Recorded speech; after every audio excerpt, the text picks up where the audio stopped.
keessaa dirqama kabajaa keessaniif ulfina keessaniifini gidduun dhufe nagaama sin gaafachuu malee haasaa dheeraallee hin qabu dhuguma otoo dandahamee sila halkanii guyyaallee si waliin haasa'e natti tola yoo ammoo haala as jiru hubattanii xiqqoo gara kanatti yaada kiyyaa deemsisuurra silaa waan irratti xiyyeeffatamuu qabutti xiyyeeffachuutu narra jira waan ta'eefin yeroo gabaabduu qofaa amma bireekiirra jirra waan daqiiqaa xiqqooti isheematti fayyadamee nagaa sin gaafachuu barbaada baga jiraattanii dhaamsi sinii qabu dhaamsuma xiqqoo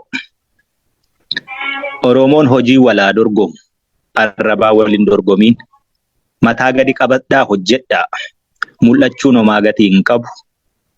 Waraanni bilisummaa Oromoo waan barbaadu beeka. Gaaffii sabaati harkaa qaba.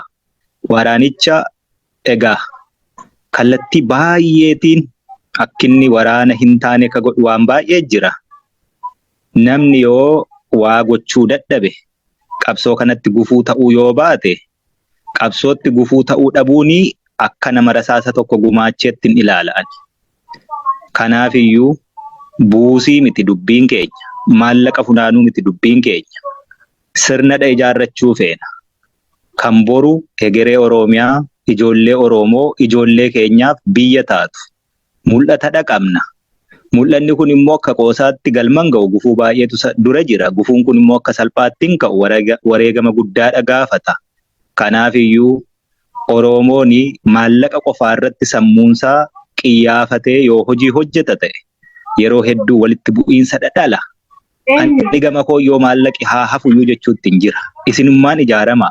Looyerraa ijaaramu, ikoonomistiin haa ijaaramu, warri injiineraas haa ijaaraman, jaarsi haa ijaaramu, dargaggeessi haa ijaaramu, jaartiin haa ijaaramu akkas jechuutti hin jira. Ijaarsa kana keessatti immoo walitti dhufee abbummaan qabaachuu fedha waraana bilisummaa Oromoo irraa. Silaa qaamaan bira jiraadhee wareegama lubbuu dhangala'uu dhiigaa cabuu lafee kafaluu hin danda'u dafqee argadhu irraa immoo yoo lilmee tokkollee bittiifii ta'ee ittiin gumaacha ka jettan yoo ta'e immoo akka nun diignetti, akka nun xiqqeessinetti, akka wal nu nyaachifnetti sirnaaf tartiiba tolfanneerra sanaan nu gumaacha. Yoo sanaan gumaachuu ka hin barbaanne taatan immoo dhaaba tolfadhaa. Woboo qofaa miti haa baay'atu rakkoon qabu. Sabni guddaan kuni yoo dhaaba baay'ee qabaate mormiirraa hin qabu. Maqaa woboon garuu daldalamuun qabuuni ejjennaa makoo yeroo hundumaati. Hanganaafin oduu gama diyaaspooraa kana dhiise. Ergan oduu dhiisee hojii matti hin jira. Waraanni bilisummaa Oromoos hojii matti jira. Namni yoo walii galuu dadhabee akka walii galuu hin qabnetti walirraa fagaachuu osoo hin taane walii galuu dadhabuu keenya irratti walii gallee walii beeknee taa'uun ni danda'ama. Dhuguma iffartii guddaatti gootanii baay'eetti investi gootanii qophii kana qopheeffattanii yeroo dheeraa tonsi waliin ture natti tola. Garuu qophiima kanallee fashalsuuf doomsuuf Oromoomti jiru kun akkitti walirratti hojjetanis immoo akkasuma hin arge. Ani carraa waan miidiyaa waan akkasii hordofuu sana hin qabu. Ani hojii makootti hin oola. Amma immoo ergan as dhufee daqiiqaa 2-3 ennaan laalu waan akkasiifaatu deddeema.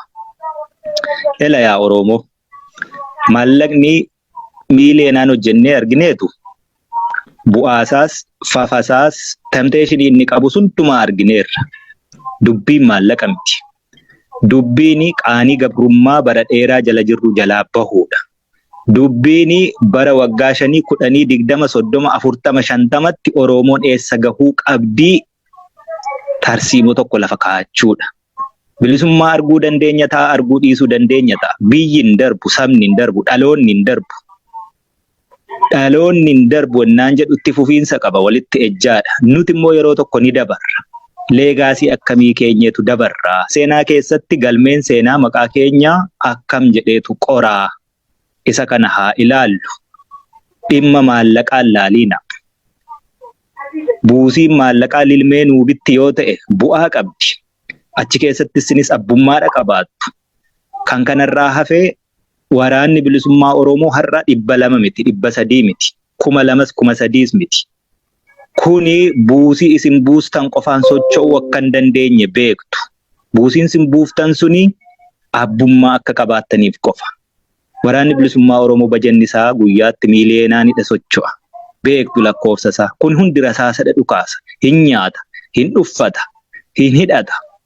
Kanaaf iyyuu dubbiin maallaqa silaa otoo taate, maallaquma walitti qabachuu osoo taate, kara deemaa hundumaayyuu gabbaruun hin danda'an. Dubbiin maallaqa walitti qabachuu miti. Kanaaf tokkitti daandii kaayyanneerra. Daandii sanarra deemaa, wal tokkoomsa. Daandii sana dura immoo dhaabbachuu barbaaddu yoo ta'e, diinuu nu dura jira rakkoon qabu. Wal hubannee ijaaramee waan biraa karaa kanarra Oromoon gaaffiin ishee galma ga'uu danda'a jettanitti amantan hojjedha. Waan baay'ee argeera. Dhaqaarraa hirmaadhaa jedhamee kan achii booddee garuu buusii immoo karaa keenya fidaa. Waraanni bilisummaa Oromoo karaa isa baasuu danda'u tolchate karaan biraa hannisummaaf barbaachise. Hanna sana nurraa dhiisa of danda'a. Yoo ka maraate jiraate wal ta'a maraatuu keessan hidhadhaa Oromoo. Yoo rakkate jiraate wal ta'a. Buusaa gonofaa qaba, aadaa qaba Oromoon. Oromoon beela'ee naman kadhatu wal gargaara. An kanaachi gaachana sabaa ka ta'e kana silaa namni yoo maqaa isaa dhaga'u akka barbaadetti waan barbaade huccuu ofii ofirraa baasee kenna waan ta'eef ishee sana jala dahattanii waa gochuun gaarii miti. Namni mana kana keessa jiru hedduun isaa nin beeka. Committed. Warra of kennee olola hedduu dandahee wal harcaasuu mannaa walitti dhufnee waliin taanee tokko taanee waliin dhaabbannee qaanii gabrummaa addunyaa kanarratti hiriyyaan qabne sabni guddaan kun warri na gabroomsee lakkoofsaan nun caalu, dinagdeen nun caalu, baay'ina uummataan nun caalu, baay'ina daangaa bal'ina lafaan nun caalu, wiizdamiitiin nun caalu. Waan fedhe ta'eyyuu carraa barnootaa yoo dhabe Oromoon naachuraal wiizdamii qabaa jechuudha. Kana hunda keessa dabartaniitu olola meeqa keessa dabartaniitu asitti walitti qabamtanii jaarmiyaa ABO utubuutti jirtan. Namni hedduun ABO beeknu jedha.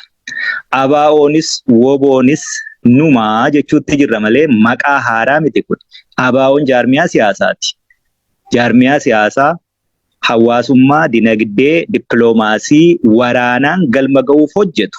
Sana keessaa sheerii guddaa ka qabu lafeetti cabee dhiigatti dhangala'ee lubbuutti dhabee ka sheerii guddaa taphatee galmaan ga'uuf hojjetu WBO. Kanaaf iyyuu WBO'n kontroolii ABO irratti qabaatee ABO ta'e malee wanti jijjiirame tokko iyyuu hin jiru. ABO'n beeku naa jettu WBO'n beekuu jechuudha. Waan biraa tokko iyyuu hin qabu. WBO'n beektan yoo ta'e immoo akka inni ta'uu danda'utu naan galuu jechuudha. Politiko militarii komaandii iddoo tokkotti dacha'ee karoora baafatee har'a eessa oola boruu eessatti socho'a waggaa 5, 10, 20, 30tti immoo Oromoo garamitti geessaa jedhee dhaaba hojjetaa jirudha. Mul'ata dhaqabna. Mul'anni kun kan inni galma ga'uu danda'u istiraateejii yookaan tarsiimoo hedduutu jira. Kanaaf dhiisaa waliin harcaasiina. Namni baay'ee odeessaa ture waggaa 3, 4, 5 duras ilma odeessa. Wanti inni odeessaa ture ennaa waggaa 1 darbu, ennaa waggaa 2 darbu, ennaa waggaa 3 darbu gaafa question godha, measure godha. Lafarratti nama hojjetu barbaada. Oromoo rakkoo Oromoo teessee Oromootti himaa yoo oolte homaa gatii hin qabu. Balbala namaa rurrukuti. Deemi waa barbaadi. Gara deemetti miilli taa'u silaaftuu homaa gatii hin qabu. Miilli deemu garuu waa dhala wayitti bahaa jechuudha. Balbala namaa rurrukuta. Profeesar Mahammad dhiyooma kan inni hawaasa'u dhagaye. Gaaffii Oromoo jennee Oromoon rakkoo qabdi jennee biyyoota adda addaatti deemnee waraqaa barreeffannee galfannee waraqaan keenya dubbifamuu diddee shalfin taatee achitti dhukkee irra qubataa jedhe. Dhugaa namni nun dubbisu ture. Akka Oromoot akka WBO'tti dhiisiiti akka Oromoottuu sabni guddaanii lakkoofsi isaa hammana ga'uuf lafa dachee hammana bal'attuu qabdu suni akka sabaattuu hin beekamtu. Har'a wanti tikseelooniiti homaatti hin baatu ijoolleedha waliin galtu waliin hin deemtu waliin hin dhaabbattu siyaasa iyyuu hin beektu fuuldureen ishee maal akka ta'e hin beektu ka jedhametu addunyaa kana dubbachiisuu jira jechuudha. Kanaaf lafarratti waan hojjetamu raashinaali. Logically and reasonably measure godhaati judge nu godha. Ankanaachi ebeluun akkas godhe, ebeluun akkas ta'e, akkasitti akkas nu godhe, akkasitti akkas nu godhe sanaa miti. Kanaafuu yeroo fixadheen jira dhiifa manaa godhaa tonguddoo isinitti haasa'etti tolaa deebi'uuf hin jira waan ta'eef waan birriitiin osoo hin taane waan tarsiimootiin yaada. Wanti amma deemaa jiru kanaa sanaa siniin jechuun barbaadu itiksiisaas miti waan ta'eef. Garuu chaalenjiin guddoon fuuldura keenya jira quba qabaadhaa. Kanaaf waan tarsiimoo irratti Oromoon maalitti bahuuf deemti? Akkam ta'uu qabna? Wallaalaa keenyas beekaa keenyas akkamittiin qabannee fuulduratti socho'uu dandeenya? Baabura tokkotti akkamitti deebinee wal qabannee isteeshinii isa xumuraa irratti haga buunutti wal dandeenyee deemnaatti deema jechuudha. Abaa'oo boon beekuu hoogganni isaa abaluu miti. Akkas miti dubbichi.